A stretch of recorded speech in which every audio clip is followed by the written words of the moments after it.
Please welcome Antoni Porowski.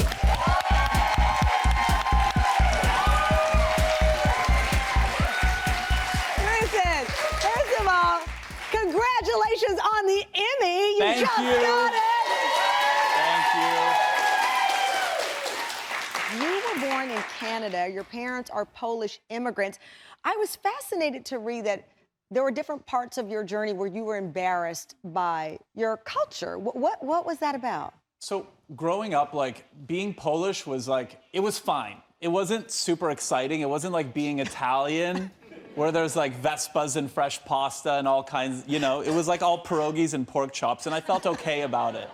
And then suddenly, you know, when I was growing up in high school, people started to point out like, oh, like you kind of have a weird name. You bring like cabbage and like Polish stuff and like hunter stew for lunch, and it just wasn't seen as cool.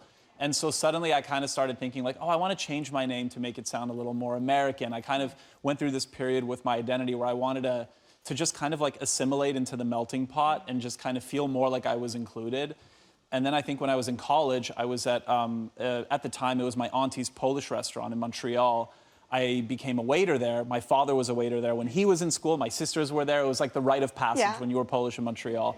And suddenly I met young people who were Polish who had names that were sort of like mine. And suddenly, like, I found my tribe, my community. And it was like, oh, like being Polish is pretty cool. Like, I love that. And so part of your journey, of course, as you mentioned, pierogi, cabbage, we have those staples here as we celebrate your cookbook. You're going to teach me how to make, what is a lazy, is it called a lazy pierogi? It's called, yeah, so the Polish word for it is actually leniwe, which means it's plural for lazy. And so these are called lazy because they're unstuffed, and we're kind of making these a little like gnocchi, which is kind of like a classic Italian dumpling. So we're starting off with ricotta cheese, or you can use any type of farmer's cheese if you want. We're actually gonna crack 2 eggs into it. Okay. So I'm gonna do that right now. I've got my eggs here. Make sure I didn't get any shell. If you do get shell like I just did, you just scoop it out with the shell. Don't use your fingers, it's gonna be messy for nothing. Well, now you tell me. I've gone this long and no one's ever told me that until now. All right. It's a great little hack. So you're whisking in the cheese, the eggs, salt, melted and butter. butter. Oh, but melted butter. Putting that in there. Melted butter never hurt anybody. Well, it did if you have too much of it, but that's not the point. And then a little bit of salt, just to round it all up. And then I'm just gonna mix it all together, just to get it a little incorporated.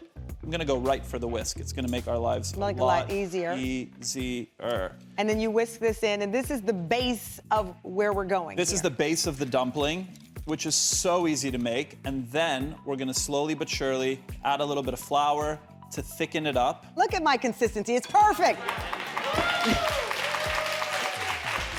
All right, so we roll the dough into 1-inch rope? Pretty much. So this amount of dough is actually going to divide into pretty much 4 rolls that look exactly like this. Okay. And then a nice clean surface. All right, I got that. Liberally throw a bunch of dough out just so that it doesn't stick. It's going to make it a lot easier to roll it out.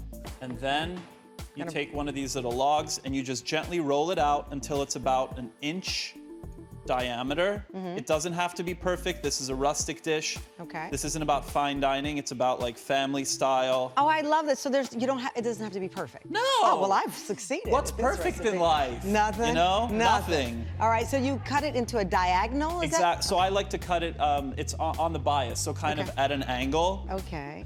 I have the water boiling here. Perfect. So we have some salted water boiling. You want to be careful when you remove that Okay. lid. And then we're basically gonna gently plop them in. So actually, in this pan, we're gonna put parsley and dill in just a moment. Okay. We have some shredded cabbage that we're basically sautéing. We want it to brown just a little bit and soften nicely.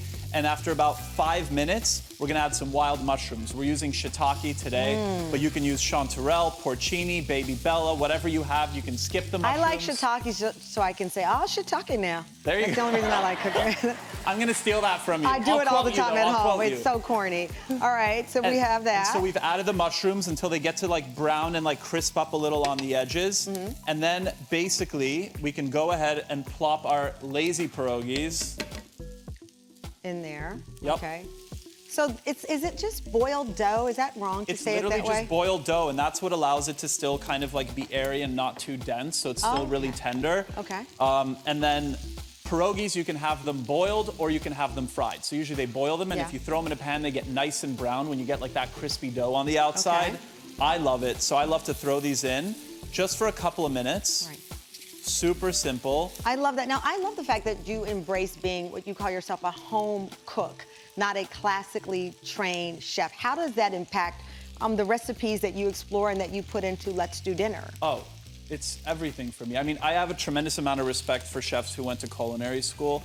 And so for me, I'm self-taught. I learned from Food Network and Martha Stewart and Ina and all like the incredible women out there. Yeah, yeah.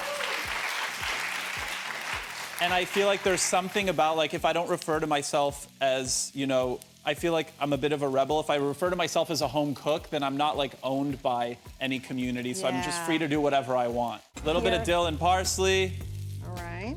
And it is good to go. What does the dill add for this? The dill is just like quintessentially Polish, and I love, this is thanks to my co-author Mindy Fox. She's taught me to use multiple herbs and not just be intimidated by using one, which I think is really important. And yeah, it just, the dill pairs beautifully, I think, with the cabbage, and it's in a lot of Polish dishes.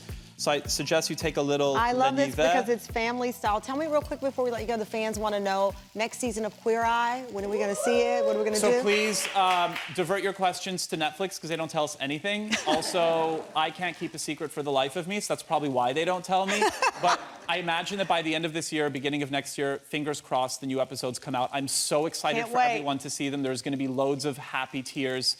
We're showcasing people and putting a spotlight on people who are showing up for their community, who've had a rough time during the pandemic, during the crazy Texas storms, and we're just giving them a moment to breathe and to find their confidence and their voice. Well, I love it.